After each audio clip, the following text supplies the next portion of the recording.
Welcome to Tea with Tanya. I'm your host, Tanya Ambrose, an average millennial navigating life as a maternal health professional, nonprofit founder, and grad student. Join me in the tea tasting room where we spill the tea on finding balance and promoting positive living while doing it all. Hey friend, welcome back to another episode of Tea with Tanya.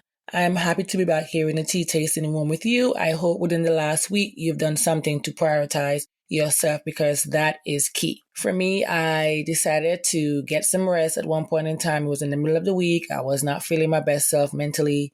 But however, I chose to just relax. I tried to be still, but that's just not how my brain is wired right now. But I did prioritize just not having to do as much like I usually would. So I am hoping and wishing the best or the same for you as well, which is pretty ironic because on today's episode, I am joined by an amazing human being. She's an author. She's a mental health advocate. She's an awareness activist. She's a blogger. She's a nurse practitioner. She's a mom. She is just an amazing human being. And I'm so happy that I get to talk to her. And we're going to be talking about the power of rest for our health. Let me tell you, Sara stopped by in the tea tasting room and you are going to want to sip on this tea. So let's get into today's episode. Hi, Sara. How are you? Hi, I'm great. How are you? I am good. I am so grateful that you're here in the tea tasting room with me. It is a pleasure. And I always say this to my audience. Whenever I can make some sort of connection with anyone on social media, it's always a blessing because social media sometimes can be used for bad, if we're being honest. But there's also a lot of good out here. You get to connect with different people from all walks of life. So I am happy that you're here joining me in the tea tasting room to talk about something that I think I am struggling with. So hopefully by the end of this episode, not only my listeners, you're going to be teaching me something because me and rest, we don't go well together. Okay. I'm just being honest. We don't go well together. I often say that, me and sleep, we're going through a divorce right now. Yeah. But before we get into that part of the episode, we're very nosy people here in the tea tasting room. So tell us a little bit about yourself and, gas yourself up. Tell us everything. Give us all the tea. Oh, dish it all. Yes. All right, then I'll spill it here. I am a mom of 5. I live in the Midwest. I work as a nurse practitioner during the day, and I've been pursuing my passions of mental health advocacy and writing on the side. In terms of mental health advocacy, I have co-founded a nonprofit called Love Well Foundation. It's a 501c3 based here in St. Louis. With our mission is to help remove the barriers that people have for access to mental health care. And so we raise money basically to pay for counseling. That's our top mission. And so we have partnered with some local counselors and people can use the funding for their counseling services there. And then we also aim to bring together community and spread kindness and those kinds of things. And then in terms of my writing, I actually just authored a book that is coming out on May 7th. So excited. I'm very excited about that. It's about overcoming shame and kind of managing your mental wellness in marriage, motherhood, modern life. Like you said, social media can really play games with us. So no, I love that. I love that. And congrats. We're almost a month away of the release of this book. That's a major feat. That is a major feat sometimes. It's not easy, I'm sure, to be writing a book, having the ideas, plus being a mom, trying to navigate this crazy world that we're in as well. So I'm proud of that. And I can't wait to read it because I think it's right thank you. Where I'm in my life right now. Yeah. You tell us about the book. You say you're a nurse practitioner. I'm going to be honest. I wanted to be a nurse practitioner at some point in my life when I was in nursing school, but then I failed out of nursing school. I'm like, okay, now what am I going to do? Let me get into public health. I can make change. Yeah. But I always still toy with the idea of going back to nursing school and getting my nurse practitioner. But I'm like, I don't know. I'm going to see him. I'm getting kind of old right now. So I don't know. But never say never. So I'm happy to be talking to someone who, is a nurse practitioner. So that's really good. Yes. Well, hey, I think the older you are, you could do stuff, the better. I'm turning 40 and I just got a book out there, so. See, well, no, that is true. And I'm midway to 40, so never say never. And I do want to write a book or books, so that, I'll probably give more attention to that. But for me, And, you said you are a founder of a nonprofit. I am a founder of a nonprofit. So sure, you guys are doing amazing work. Because when it comes to mental health, I will say it's still a bit taboo. Of course, we're having the Yeah. conversation around it more than before, but it's still such a taboo topic, which is just, I don't know why. Because we kind of talk about physical health and not talk about our mental or emotional health. They all go, hand in hand to me, or they all go Yes. together. But I'm curious to know, what was your upbringing? Like, how has your upbringing influenced you to even get into the medical field as far as the nurse practitioner, or writing this book for moms or just anyone who's out here living in a millennial modern life? How has your upbringing influenced that? Yeah. I think I had some trauma as a child, and Oh, so I dealt a lot with PTSD and depression and anxiety as a result. And so I've always felt like I never really liked the saying like things happen for a reason, ooh, because yeah. things just happen, Mm-hmm. and our minds are what make it want to mean something. And so in order for me to kind of just like be able to heal and survive Right. kind of childhood trauma, I was like, I have to make it mean something. And for me, that meant trying to help other people. And so, like, being a nurse and like a nurse practitioner, it's kind of nice because it's like built in helping people in my day to day. Yes. Like, I don't have to sell anything, I don't have to convince people of the value of healthcare, really. I mean, there's a lot to that could be another conversation in terms of views on healthcare and that sort of thing. But Yes. for the most part, people come to me with a problem, and I offer my knowledge, my help, my assistance, and that's kind of like what they expect from me, to do what's best for them. So I don't Yeah. have to sell that. So that's what I do like that about like being in healthcare, is that that's just part of my day to day. And then I just really realized the importance of, there's just so many people, honestly, that especially I think since 2020, Mm-hmm. and the impacts of the pandemic on people, that have just their lives have been unraveling, and their mental health has really taken a hit, and people are returning back to addictions or unhealthy coping mechanisms because they're so Yes. overwhelmed and don't know, I guess, I mean, that's my interpretation or my Mm-hmm. observation. And so bringing down that stigma to be like, you are worth getting help and life can Yes. be worth living, is just a really important space for me. We founded our nonprofit in 2018. So it Oh, was kind of a couple years before the pandemic. But once that hit, we just really were like, man, we really, really, really need to make people feel comfortable asking for help. And yes. then being able to get the help, like asking is one thing, and then finding it is a whole other thing. Yes. No, that is so true.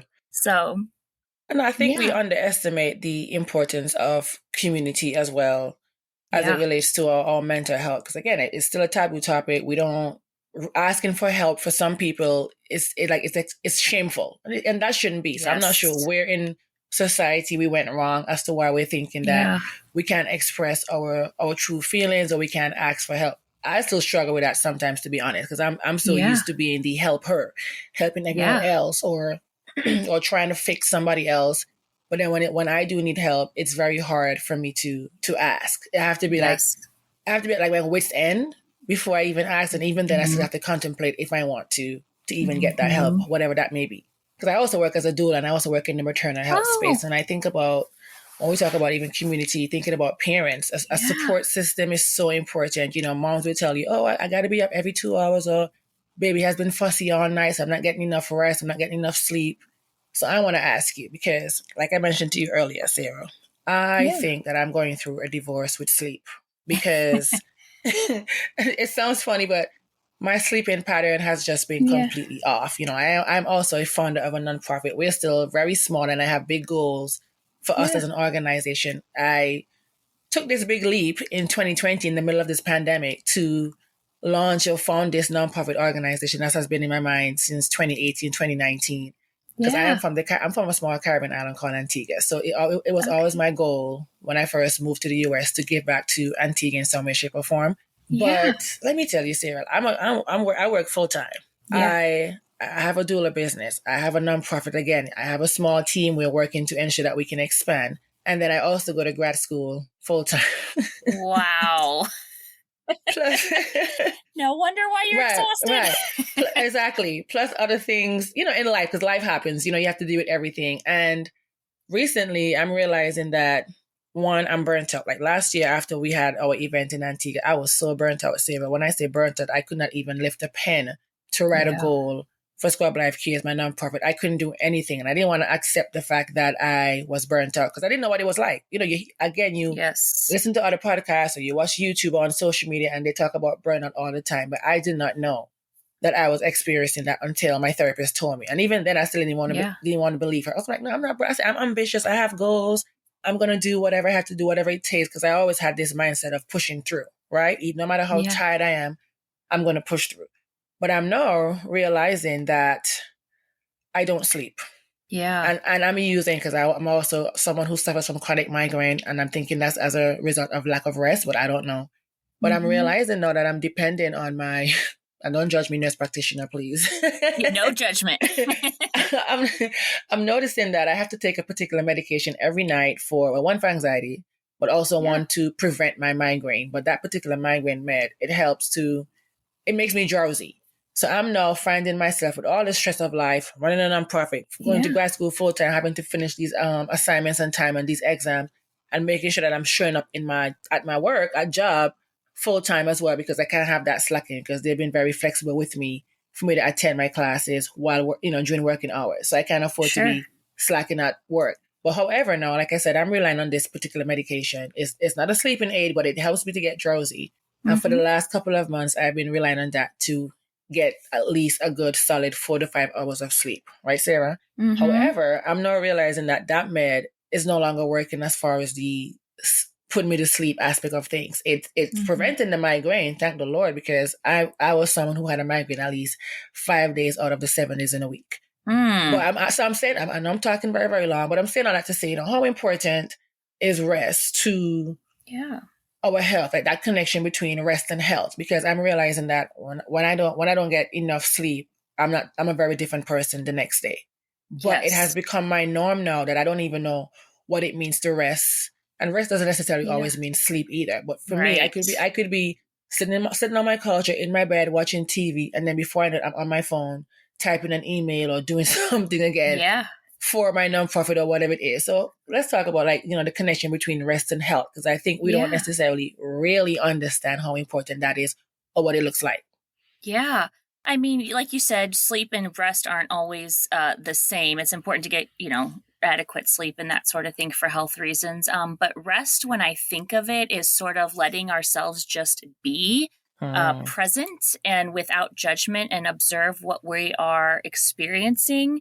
I think that in order to allow yourself to rest, it really requires practice with mindfulness, kind of the self-awareness that what am I doing with my time? What am I filling it with? And what am I avoiding by trying to constantly always be on and doing things? Because I think that sometimes keeping ourselves busy, if we're honest with ourselves, we're avoiding something else. And so allowing yourself time to just, even if you start by journaling or something like that, where you're just writing things down about what you're thinking or what you're feeling and getting things out of your brain, it allows your brain to quiet down. And when your brain can be quiet, your chest can relax, your neurons, everything can just sort of be quieter and calmer and softer, which does help to promote sleep in the long run. It can reduce your blood pressure and those kinds of things. So I think that it's definitely a practice. You can't just be like, you know what, all of a sudden I'm going to rest. I'm going to rest today. You have to really be in tune with what you're experiencing and giving yourself, even if it's I'm going to just spend 5 minutes in the morning and I'm just going to sit here quietly and just acknowledge what I'm experiencing in my body. Am I feeling my chest being tight? Is my head aching? Are my feet sore? Are my hands tired? What's going on in my brain? Am I feeling like I have too many thoughts and I can't actually form a sentence, kind of a thing? And then once we're aware of what's going on in our bodies, then we can respond to that and say, well, this is what would best serve me today. And sometimes rest means like there've been days where I'm like, you know what, that means I do want to sit on the couch and binge watch The Good Place for the 15th millionth I love time. that show. Like I just like, I like, that's what's going to serve me today. I need to just like be involved, like shut my mind off in that way. And sometimes rest for me means logging off of my electronics and shutting off my phone, and not allowing people honestly to have access to me for a minute. Sometimes it means actually going for a walk. So it's not typically what we think of rest, but being outside in nature, a nice kind of well-paced walk can be very, very restorative and very restful. Meditation, that takes a lot of practice. That was so hard for me. It still is. It can actually, for a long time, meditation provoked panic attacks in me. So it was counterproductive, but I was able to find ways to like incorporate oils that I liked and scents and kind of have this full experience so that I could meditate and be more present and find joy in that. Meditation's one thing. And just those are just kind of some different things I think that can help. Overall, when you're doing that, then you'll realize tension in your body slipping away. And when you have less tension, I think it's just benefits mind, body, spirit. Yeah. No, because you did mention some strategies that we can use. And I'm going to use me as an example. My theme in my life recently is about journaling, meditating, and having that quiet moment. I call it, just to be still and relax. But however, for me, I was doing so good, Sarah, to be honest. Like months ago, I was like, yes, I'm going to get up in the mornings. I'm going to do a little bit of a working out. I'm going to meditate, do my devotions, X, Y, Z. But again, I'm realizing now that I am having a hard time quieting my mind. And the techniques that I've been using, such as journaling, meditating, even just sitting in a quiet place, because I have this thing now at 10 p.m. at night, my phone goes on Do Not Disturb. And on the weekends, Saturday and Sunday, it's on Do Not Disturb the entire day. Because I really do not want to be disturbed. And it's when I use my time to not necessarily be on social media as much. But you mentioned, meditating being, you have to practice before you can actually realize how in tune you are with your body. But how, if you're able to answer this, but what are some other ways essentially we can do to quiet our minds? Because I'm now realizing that my usual coping mechanisms, maybe it's just me not being as focused, but what are some other ways we can do, or how can we become more consistent? Because again, for me, I'm always looking for a quick fix sometimes, and some things require practice, consistency over and over before it actually becomes a habit.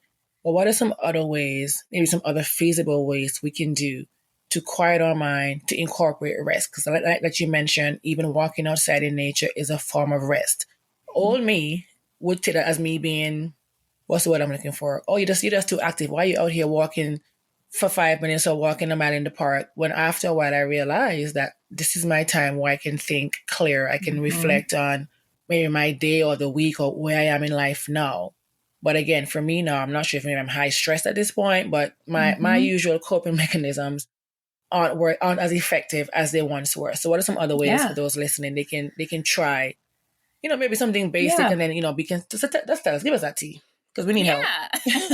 I think first it's redefining what rest means to us and acknowledging that we're not going to be perfect at it, and then that's okay. And I think that the second thing too is understanding that consistency doesn't mean doing something.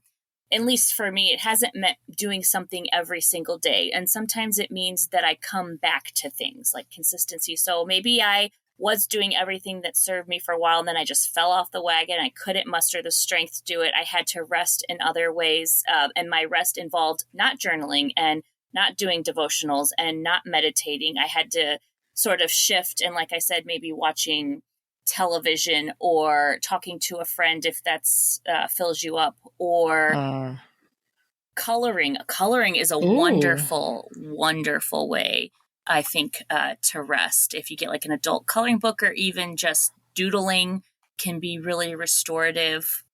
And so if we understand that it's not always going to look the same for us day to day, we have to really evaluate what we need in that moment and respond to it. I think that is really how we become the most restful. So suggestions that I can give would be things that quiet your mind. And so if you think about like, oh, okay, well, I think I'm resting because I'm sitting and, answering talking to people online or something like that, or scrolling in memes. But if you like really acknowledge what that's doing, it's filling your mind with more stuff that you probably don't need. And there's things that your mind needs to be able to release in order to rest. And so it just takes really time. It really is a journey in ebb and flow. And like, it's just, I can't express like how much you're never gonna be there. Yeah. It's really a journey of like, okay, so today, this is what I'm feeling, and these are the things that will help me get through the day. And whether that is, like I said, I don't know if I can think of more. I love yoga. I think yoga is amazing. Stretching is wonderful. Even working out, because for me, I look forward to going to the gym now, which is it's even crazy that I'm even saying that. Yeah. But I look forward to that 1 hour of working out, because that's when I realize that my mind is most quiet. Like when I'm working out, it brings me that peace. So I'm at a point now where I'm actually looking forward to seeing the trainer, working out, even if the exercise is really, really hard. I don't complain. I'm up for that challenge, but it's that one moment or that 1 hour of my day where I'm completely at peace. Yes, that's wonderful. Yeah. And I think looking around your environment too, because there are times where, if you have a sink full of dishes and laundry overflowing, you're just not going to be able to feel restful. So sometimes you have to do the things like clear the space, declutter to sort of prepare to rest as well. And I'm glad you said that, because I think a lot of us, we underestimate the importance of having a clean environment. Mm-hmm. Because for me, I remember the other day, my closet was just full of clutter. Yeah. And I found myself, fussing or stressing because the environment, it was just untidy. Not intentionally, but, life happens, you're moving fast and you just, things piling up. And one night at like around 11 p.m., I started cleaning up the closet, and now I'm like, okay, now I'm at peace. I can come home. I can feel happy. I can feel at ease, because if I want to just sit, I'm sitting in an environment that is clean. And I think we underestimate the importance of having a tidy environment as well, because it affects our mental health. So as you said, when you mention, not scrolling on our phones, because like I told you, my phone goes on Don't Disturb at 10 p.m. And then on Instagram and Facebook, I am locked out of my account if I utilize 3 hours a day. However, now, this is me being crazy. You're probably going to laugh.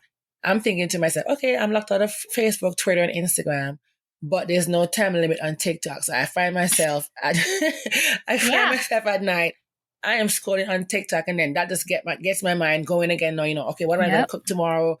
Am I going to wear this? It's just so many different things. So I think what I want to ask you, Sarah, is how does the modern lifestyle right now, we're living in a social media age, how does that impact our ability to essentially rest effectively? And what can we do to counteract this? Because again, for me, I'm thinking my girl math is you are logged out of Facebook, Instagram, and Twitter because you've used up your full 3 hours. But with TikTok, you don't have a time limit there. So when I'm going to bed, I'm like, okay, I'm going to read 10 pages of a book. I'll read those 10 pages. And then I'm like, okay, I'm going to go to sleep. No, I'm picking the phone up and I'm on TikTok, scrolling.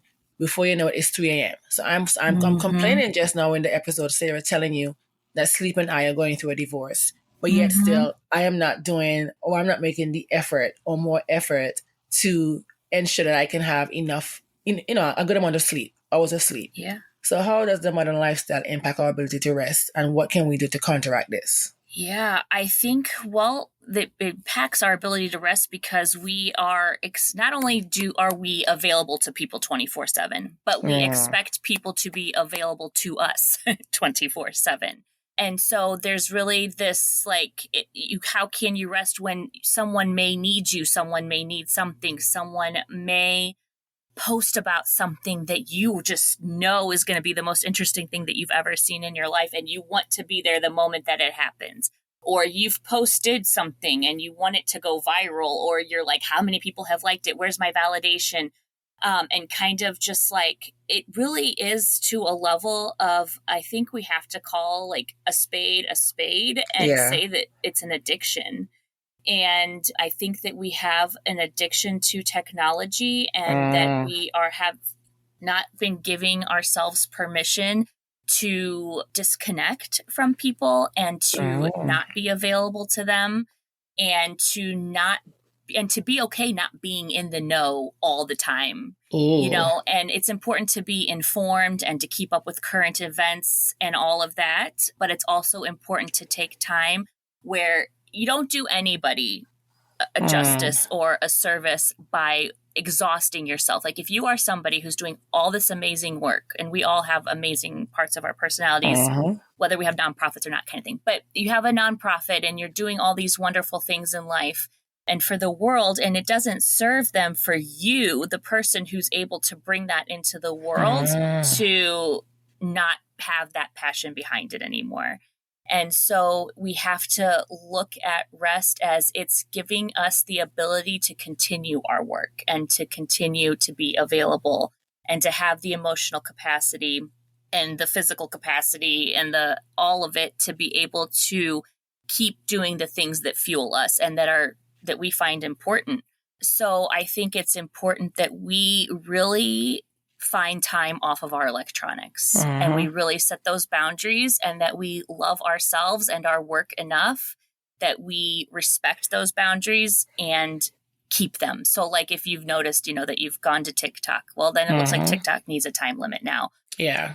And just being aware that is what's happening. I think being a self-awareness is such a huge piece in being able to effectively rest. No, I agree.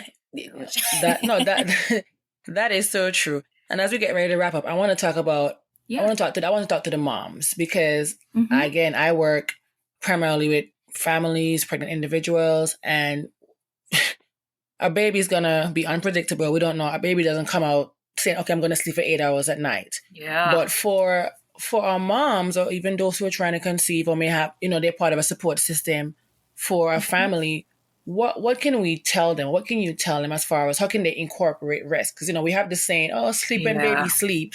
But at the same time, when baby's up, you're so busy tending to that baby that you're neglecting, unintentionally, you're neglecting other areas, like the house needs to be cleaned, the dishes need to be done, the laundry, all these different things. Because for me, I'm going to be honest, I don't think I have enough hours in my day. And like I said, I don't have any children yet. And I'm like, what's going to happen when I become a mom? Because if right now I don't have enough hours in my day, I can only sympathize or even try to imagine what parents are going through. So what are some ways in which they can try their very best to incorporate rest? It doesn't even matter if your child is 11 or 12, because we know these days kids have every activities. They got to go to piano class, they got to go to dance, they got to go to basketball. There's so many things that all children are doing that is just as active. So what can parents or families do to ensure that they are incorporating rest when dealing with either a newborn or a toddler or just children in general? And how can their community or their support system help them to incorporate rest? Yeah, I think a big component is redefining what are our priorities. That's a really big thing. And acknowledging without judgment the things that are important to us. So, for example, if a clean house, really, you feel like it should be a priority, but really clutter doesn't bother you, then you give yourself permission that is something on the last rung in your list, kind of a thing. If you're more someone who's like, I have to shower every day to feel human, or I have to be able to walk for 10 minutes. That's all I have, that my baby will let me put them down. I have 10 minutes. It will not serve me to clean my house because that doesn't bother me. You know, like a walk is what I need. And so just redefining what your own priorities are and being aware of them, and then tending to those. I think that our communities really find a lot of joy, I guess, or they prefer to help new moms in ways where they're taking the baby, and so the mom can catch up with things. And for I would say a lot of new moms, for me too, I found a lot of restoration in just being able to just lay with my baby or hold my baby or feed my baby without having to worry that there's other things I need to do. And so helping moms with those chores that you don't even want to do, like nobody wants to do them, doing those things so that she is really free to just take care of her baby and her toddler cooking meals and grocery shopping, meal planning, doing the Uh-huh. laundry, doing all those things that may be cluttering her mind and keeping her from being able to tend to the things that she needs to, including her baby, I think is really, really important for community.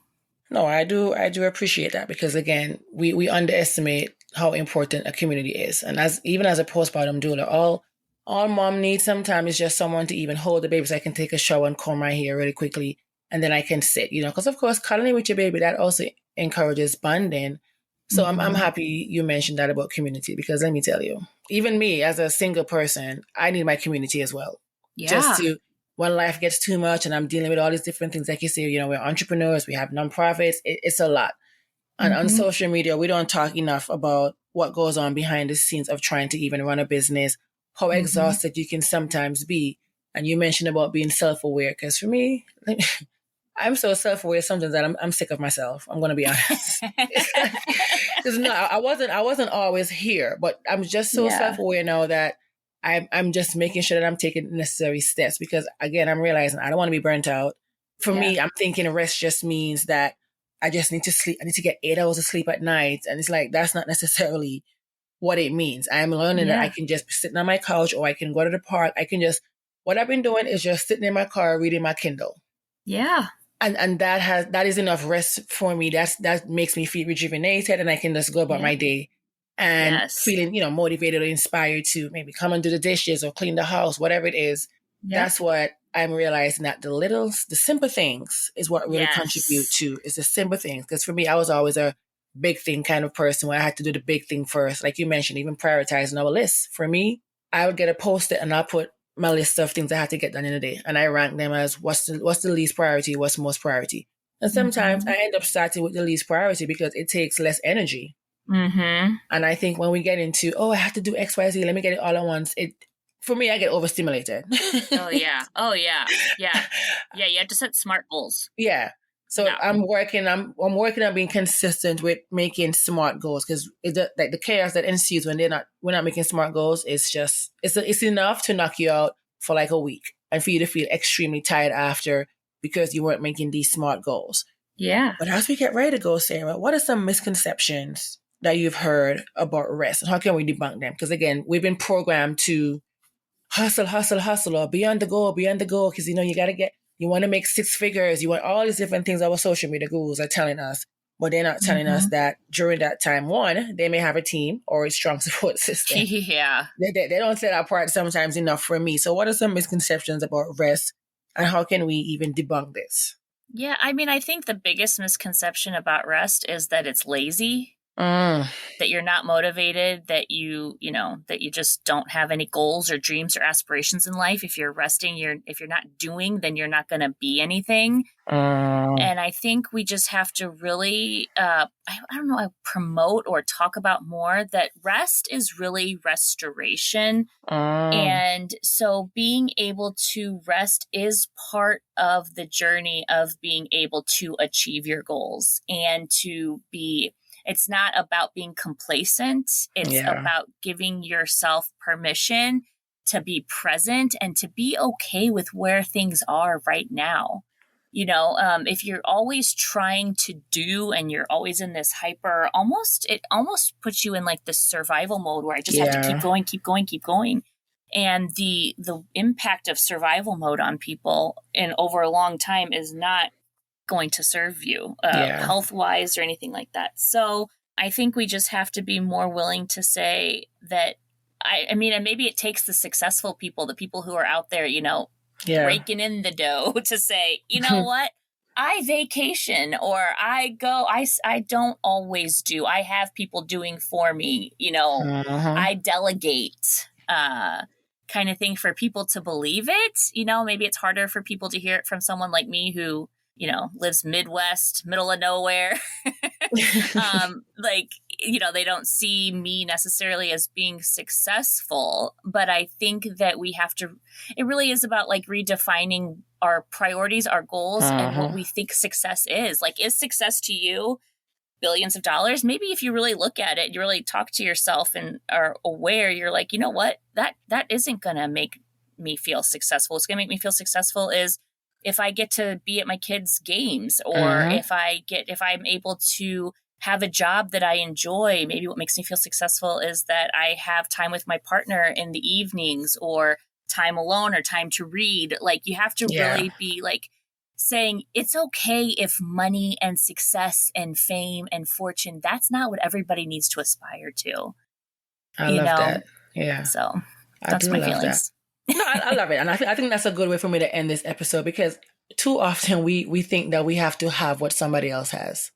We don't know what's going on behind the scenes. We don't even know how they got to the place that they got to. You know what I mean? So I really do think that we need to prioritize what does success looks like for us. And I'm glad you said that, because I feel like you're on my podcast, but you're trying to drag me, telling me, Tanya, you know what? You need to reevaluate what the success means to myself. You know, and that's I think that's a very good question that I hope my audience are able to answer for themselves, because that is very, very important, because we spend time caught up in this social media age and thinking that someone else's success. I mean, there's nothing wrong in being inspired by someone else's success, but also it's important to know that your journey is not going to be the same as their journey. Yes. And I think once we get that, I want to thank you. But before you go, I want you to tell us, what is one mantra or affirmation that you are relying on this season, or one of your go-to affirmation or mantra?